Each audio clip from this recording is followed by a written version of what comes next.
מוטי אבני מוביל אותנו אל הרגע שהוא הכי אוהב בחודש, קבלת חשבון החשמל. המערכת הפוטו-וולטאית יצרה 954 קילוואט שעה, וחברת חשמל זיכתה אותי ב-1968 שקל.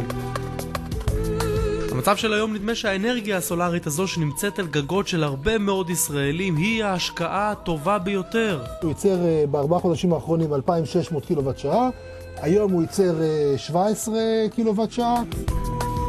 מערכת הפוטו-וולטאי לא רק מספקת עבור המשפחה את האפשרות למכור חשמל לחברת החשמל, אחרי 10 שנים, שימו לב, משיבה המשפחה את ההשקעה ומתחילה להרוויח כסף, הרבה כסף. אני עכשיו 20 שנה לא משלם שקל לחברת חשמל, רק מקבל החזרים כל הזמן.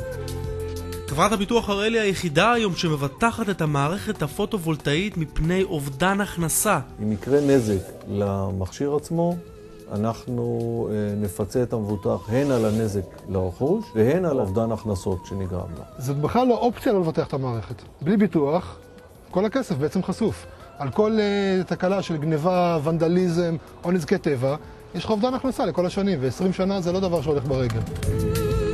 ליאורה לוקאץ' גבעון משווקת בישראל את המערכת הסולארית לייצור חשמל, למרות שאינה חייבת. היא מקפידה למכור אותה אך ורק עם פוליסת הביטוח. המערכות האלה אמורות להכניס הרבה כסף, זאת השקעה מאוד גדולה, ולכן הביטוח מאוד חשוב.